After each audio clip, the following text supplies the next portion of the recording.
आज इस किले पर कुछ ऐसा होने वाला था जो हमने कभी सोचा भी नहीं था कि हमारे साथ जीवन में ऐसा भी होगा। इस किले की तलाश में हम घर से तो निकल पड़े थे और जब पास पहुंचे तो दूर पहाड़ पर यह दिखाई दे रहा था और एक चीज समझ में आ रही थी कि यह किला इतना आसान तो नहीं होगा। इसकी चढ़ाई बहुत ऊंची नजर आ रही थी तो हम इसका रास्ता ढूंढ रहे थे और दरअसल हमें रास्ता मिल ही नहीं रहा था। तब हमने इसके पास स्थित कुछ गांव वालों से पूछना उचित समझा। यहाँ पर एक बाबा मिले। बाबा ने झुंझुनू की उदयपुरवाटी भाषा में हमें यहाँ का रास्ता समझाया।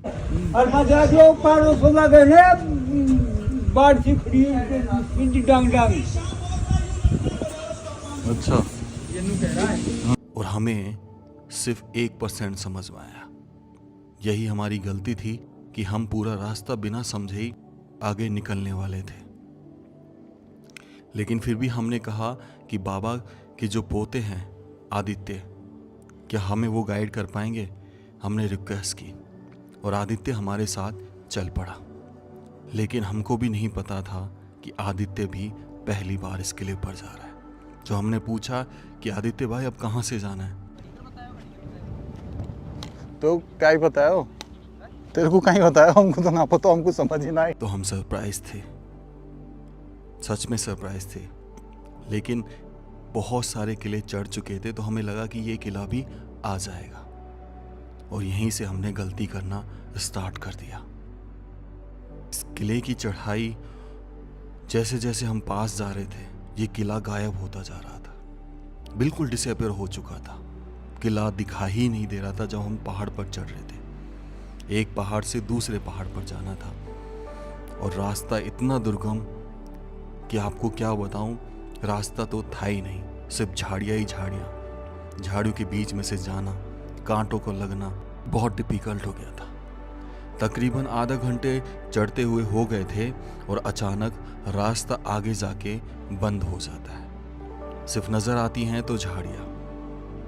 हम अंदाजे से चलते थे कि बकरी वाले कहाँ तक जाते हैं। बकरी की मेंगनियाँ जो पड़ी होती है, जिसे पॉटी बोलते हैं, उनको फॉलो करते जाते थे कि हाँ भाई बकरी वालों ने रास्ता बना रखा है। लेकिन एक लिमिट तक वो गए और फिर उसके आगे बकरी वाले भी नहीं गए क्योंकि रास्ता ही नहीं था। हम कहाँ थे हमको कुछ आइडिया नहीं था क्योंकि किला दिख ही नहीं रहा था। लेकिन फिर भी हमने एक नीचे उतरे और वापस से एक ट्रेल को फॉलो किया। लेकिन अभी भी हम गलती कर चुके थे। क्या मैं इस किले पे पहुंच पाऊंगा? ये बहुत बड़ा एडवेंचर था मेरी लाइफ का, जो खत्म ही नहीं हो रहा था। लेकिन भगवान का नाम लिया और उम्मीद की कि मैं जरूर इस किले पे पहुंच पाऊंगा। पार्ट 2 बहुत जल्द आएगा। इस गिरिदुर्ग पर पहुंचना बहुत टिपिकल हो गया था, बहुत ही मुश्किल। न जाने कहां से जाता था इसका रास्ता, क्योंकि जिस ट्रेल पर हम चल रहे थे वो ट्रेल तो आगे जाके ख़त्म हो गई थी और सिर्फ झाड़ियाँ ही झाड़ियाँ। तब हमने डिसाइड किया कि यहाँ से नीचे उतरते हैं, आगे रास्ता नहीं है और शायद उस पर्वत पर पहुँच जाए जैसे तैसे, तो हमें शायद रास्ता मिल सकता है इस किले का। लेकिन सबसे बड़ा रहस्य ये था कि जहाँ हम खड़े थे वहाँ से किला का एक टुकड़ा, एक हिस्सा भी नहीं दिखाई दे रहा था। तो सिर्फ एक अंदाजे के साथ हम आगे बढ़ रहे थे और हमने शुरू की खड़ी चढ़ाई। ऐसी चढ़ाई जो बहुत मुश्किल थी, ऐसा लग रहा था किसी स्लाइडर पे हम चढ़ रहे हैं। चढ़ते गए लेकिन किला आने का नाम ही नहीं ले रहा था, मानो जैसे खो गया था और हम भी खो गए थे। लेकिन इस किले तक तो पहुंचना ही था। थोड़ा और आगे चले तो ट्रेल सी दिखती रही, लेकिन हम टोटली भटक चुके थे। ये वो रास्ता था ही नहीं जिस पर हम जा रहे थे। बड़े बड़े पत्थर ऐसे लग रहे थे मानो आज ये हम पे ही गिरेंगे। एक डर भी लग रहा था, लेकिन अब वापस लौटने का तो कोई मतलब नहीं था। यहाँ पहुँचकर ही दम लेना था और इस किले को एक्सप्लोर करना था। आखिर इन 2 किलों का राज क्या है, क्योंकि ऐसा तो मैंने कहीं नहीं देखा। अगर किला भी बना हुआ है तो सिर्फ एक ही बना रहता था, उसके सामने ये दूसरा किला कैसा। आगे बढ़े जैसे तैसे हमें किला दिखाई दिया और मानो सांस में सांस आई। लेकिन मुश्किल यहाँ पे खत्म नहीं हुई थी, मुश्किल तो अब शुरू होने वाली थी। किला दिख रहा था, हम आगे बढ़ रहे थे और तकरीबन 2 घंटे हो चुके थे, लेकिन किले तक पहुंच नहीं पा रहे थे क्योंकि वो जो डिस्टेंस है हमारे बीच और किले के बीच वो बहुत ज़्यादा थी और खड़ी चढ़ाई पर हम चढ़ते रहे क्योंकि इस किले में बहुत सारे ऐसे राज थे जो यहीं जाकर पता चलने वाला था। इसलिए हम इस किले तक जैसे तैसे फाइनली पहुंच गए, लेकिन गलत रास्ते से। जिस रास्ते से हम किले पर पहुंचे वहां से इसका दरवाज़ा नहीं दिखाई दे रहा था। तो एक और चैलेंज शुरू हो गया था कि आखिर इस किले का दरवाज़ा कहाँ से है, कौन सा है सही रास्ता। जैसे हम पीछे की दीवार कूदे तो रास्ता ना तो लेफ्ट हैंड साइड था ना राइट हैंड साइड था।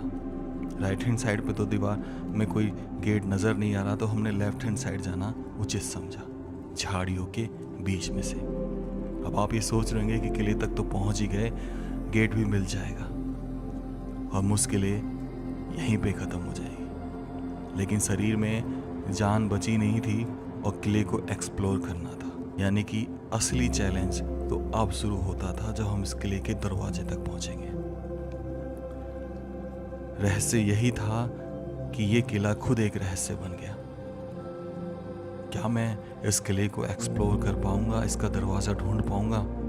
क्योंकि इसका दरवाज़ा इतनी आसानी से मिला ही नहीं। इस किले पर पहुंचने के बाद पता चला कि ये किला इतना आसान तो नहीं है।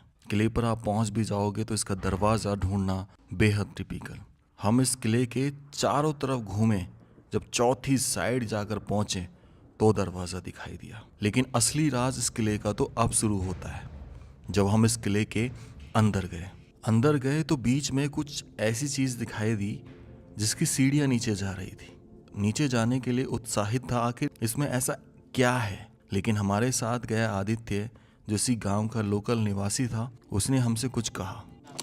बताओ सही, जानवर का पानी भी नीचे। हालांकि इन सब चीज़ों का डर था, ये जानते हुए भी न जाने क्यों डर नहीं लग रहा था, क्योंकि मैंने कहीं पढ़ा था कि जिंदगी की शुरुआत वहाँ से होती है जहाँ डर खत्म होता है।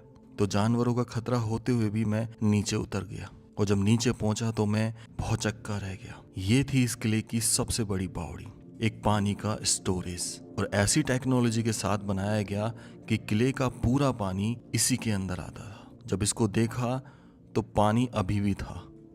इस किले को तकरीबन 400 साल हो गए थे, पानी नहीं सूखा था पहाड़ पर, है ना सरप्राइज वाली बात। जब हमने इसको देखा तो तकरीबन हमें जो गहराई है वो उतनी ही नजर आई जितनी ये खाली पड़ी हुई थी, यानी टोटल 80 से 100 फीट के आसपास ये बावड़ी रही होगी। और आज भी वो टेक्नोलॉजी काम करती है जब इसमें पानी आता है। बाहर निकला तो वो जगह दिखाई दी जहाँ से इस बावड़ी में पानी जाता है इस किले का। ये तो पहला राज था इस किले का।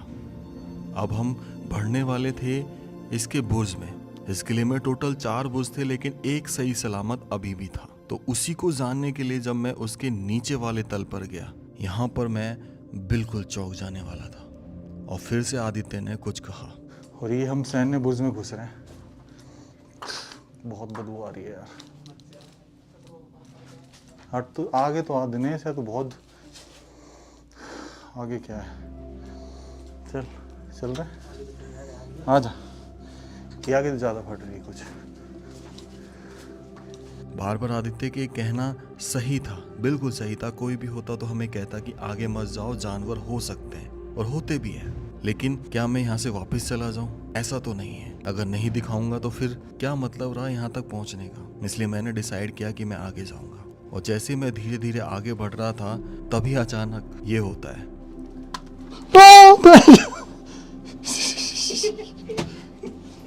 कहीं सारा हॉरर सीन यही करवाएगा तू।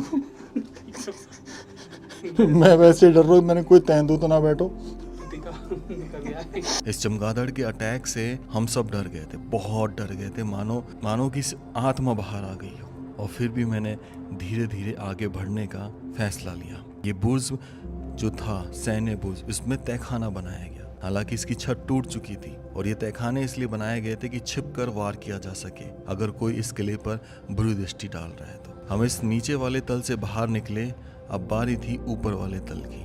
जैसे ही हम इस बुर्ज के ऊपर वाले तल पर गए तो हमने देखी एक संरचना, एक बनावट। ऐसा प्रतीत हो रहा था कि सारा शाही काम इसी बुर्ज से होता था। मैं दंग था आज भी वो बनावट देखकर। ऐसा लग रहा था मानो अभी भी जीवित है और कह रही है कि मुझे बचा लो। बेहद सुंदर। अब हम गए इसके ऊपर वाले तल पर, यानी कि तीसरी मंजिल पर, जहां और भी अच्छी संरचना थी। मानना पड़ेगा इस जगह को और उन लोगों को जिन्होंने ये किला बनाया, वाकई में बेहद रहस्यमय। इसके चारों बुर्ज में से सिर्फ ये बुर्ज अभी भी बचा हुआ है। इस किले में ये तो सिर्फ राज ही थे, लेकिन बीच में एक और चीज बनी हुई थी इस किले के बीचों बीच, ये टैंकी नुमा, जिसका ऊपर से दरवाजा था और नीचे झांक के देखा तो उसमें सीढ़ियां उतर रही थी। तो साफ पता चल रहा था कि शायद इस किले का जो अनाज था उसको इसमें रखा जाता था। उसकी प्रोटेक्शन के लिए इसको कवर कर दिया गया और ये जो खिड़की दिख रही है इसमें कभी दरवाजा लगा होगा। तो ये गिरिदुर्ग का वो किला है जहाँ पर सारी चीज़ों की व्यवस्था की गई थी और इसको इस तरीके से बनाया गया था कि युद्ध करने के लिए हमेशा तत्पर तैयार। अब हम इस किले को तो देख लेते हैं और यहाँ से बाहर निकलकर जो इसके सामने बना हुआ है दूसरा किला, उसकी तरफ अग्रसर हो जाते हैं। बेहद उत्साहित था ये जानने के लिए कि आखिर ये दूसरा किला किस लिए बनाया गया, क्योंकि पहली बार मैं ऐसी चीज देख रहा था कि किले के सामने दूसरा किला और ज्यादा डिस्टेंस पर नहीं। लेकिन तभी मेरा फोन स्विच ऑफ हो जाता है। परेशान तो हुआ मैं, लेकिन मैं बहुत निश्चिंत था कि यार मेरे पास पावर बैंक है और वो इसी बैग में रखा हुआ है। लेकिन जैसे ही मैंने बैग को तलाशा तो उसमें पावर बैंक नहीं था, ना ही चार्जिंग केबल थी। तो आखिर गलती कहाँ हुई? ये गलती तो मैं कभी करता नहीं हूँ। तो चलिए इस वीडियो के शुरुआत में चलते हैं। जब मैं एक्चुअल में इस किले का रास्ता ढूंढ रहा था गाड़ी में से, तब मैं अपने फ़ोन को चार्ज कर रहा था। यही कि मैं इसे 100% चार्ज कर लूँगा, न जाने कितना टाइम लगेगा इस किले पर, ताकि बार बार चार्ज करने की ज़रूरत ना पड़े। क्योंकि या तो आप चार्ज कर सकते हो या माइक को कनेक्ट रख सकते हो, एक ही चीज़ हो सकती है। अब रास्ता मिल नहीं रहा था शुरुआत में, तो हमें एक आदित्य मिला उस समय। तो हमने पूछा आदित्य से कि भाई इसका जाने का रास्ता कहाँ से? तो आदित्य ने कहा कि मैं अपने दादाजी से पूछ के बताता हूँ। मैंने अपना फ़ोन चार्जिंग केबल से निकाला और बाहर गया और दादाजी जो कह रहे थे उसको रिकॉर्ड करने लगा। उन्होंने रास्ता समझाया, जो भी उदयपुरवाटी भाषा थी। कुछ समझ में आया, कुछ नहीं आया, लेकिन इतना मशगूल हो गया था उस चीज़ में कि मुझे ध्यान भी नहीं रहा कि मेरा पावर बैंक गाड़ी में ही रह गया है।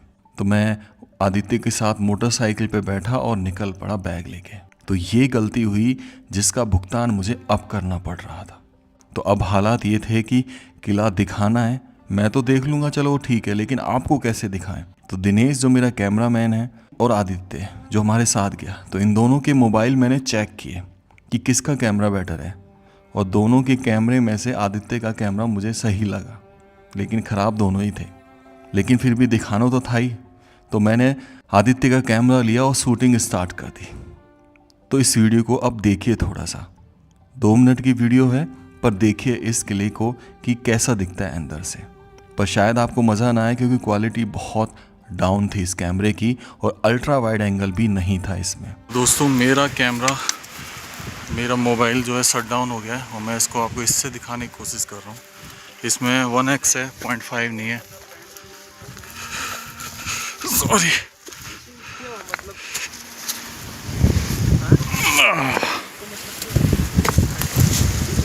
ओह गॉड, फोन ना कर ले।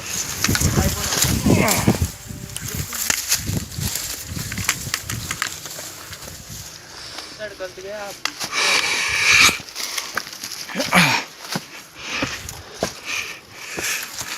पकड़ी भाई, बैग में सब चीज़ रख रखी है। हाँ ये भाई आ गया दरवाजा। तो इस किले के अंदर जब मैं प्रवेश किया तो ये पाया कि ये जो किला है वो जो सामने किला है उसका छोटा वर्जन है, और उस किले को रिकवरी के लिए, यानी कि अगर उस किले पर हमला हो जाए तो यहाँ से तोपों से, गोलियों से हमला किया जा सके उसको प्रोटेक्शन के लिए।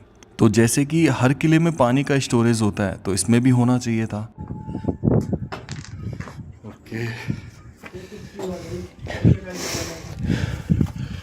ये किले का प्रांगण। हाँ, अरे इसमें स्टिक में से आती है आवाज।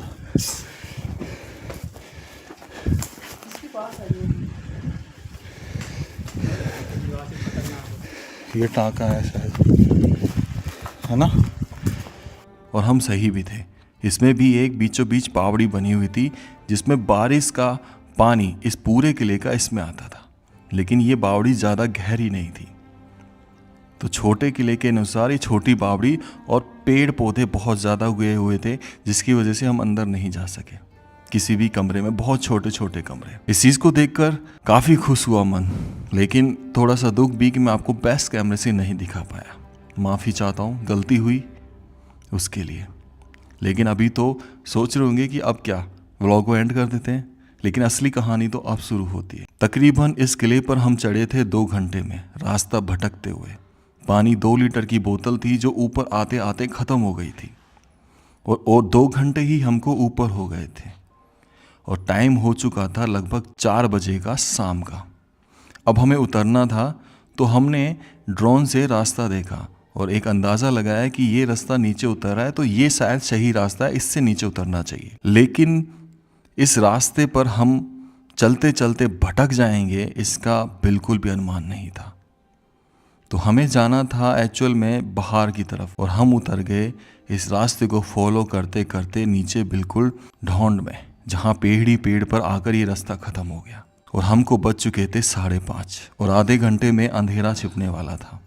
अब समझ में नहीं आया कि यार कैसे करें, झाड़ियाँ ही झाड़ियाँ, और हमें जाना भी है घर, जो तकरीबन 4 घंटे का रास्ता है यहाँ से। यही चिंता हमें खाई जा रही थी कि अगर यहाँ से नहीं निकले तो बहुत बड़ी प्रॉब्लम हो जाने वाली ज़िंदगी में, और ज़िंदगी का सबक भी हमें मिल गया था। दरअसल हमने जाते समय भी गलत रास्ता चूज़ किया और आते समय भी गलत रास्ता। इसका पता हमें चला जब इस वीडियो पर कमेंट आने लगे। तब मेरे शरीर की एनर्जी बिल्कुल ख़त्म हो चुकी थी, चला नहीं जा रहा था, मैं बार बार गिर रहा था, और मैंने डिसाइड किया कि अब मैं कूलों के बल रगड़ूंगा। सॉरी टू से, पर मैं हिप के बल नीचे नीचे धीरे धीरे उतरने लगा। अनुमान लगाया कि शायद ये अगर झाड़ियों में से ऐसे निकलेंगे तो शायद हम सड़क तक पहुंच जाएं। निकलते रहे, नई पैंट जो थी वो हिप एरिया से बिल्कुल फट चुकी थी। झाड़ियाँ जो थी कभी माथों पर लग रही थी, कभी हाथों पर कांटे चुभ रहे थे, और खून ही खून में हाथ वगैरह हो चुके थे। लेकिन तकरीबन 6 बजे के आसपास हमें वो ट्रेल दिखी जो हमें सड़क तक लेके जा रही थी। बस मान लो कि अंधेरा हुआ नहीं था, लेकिन अंधेरा होने में भी कोई कसर नहीं थी। जैसे तैसे हम उस गाड़ी तक पहुँचे और भगवान का थैंक यू किया। ये गिरिदुर्ग इतना आसान बिल्कुल भी नहीं था। मेरे जीवन का सबसे मुश्किल किला अगर मैं कहूँ तो यही था।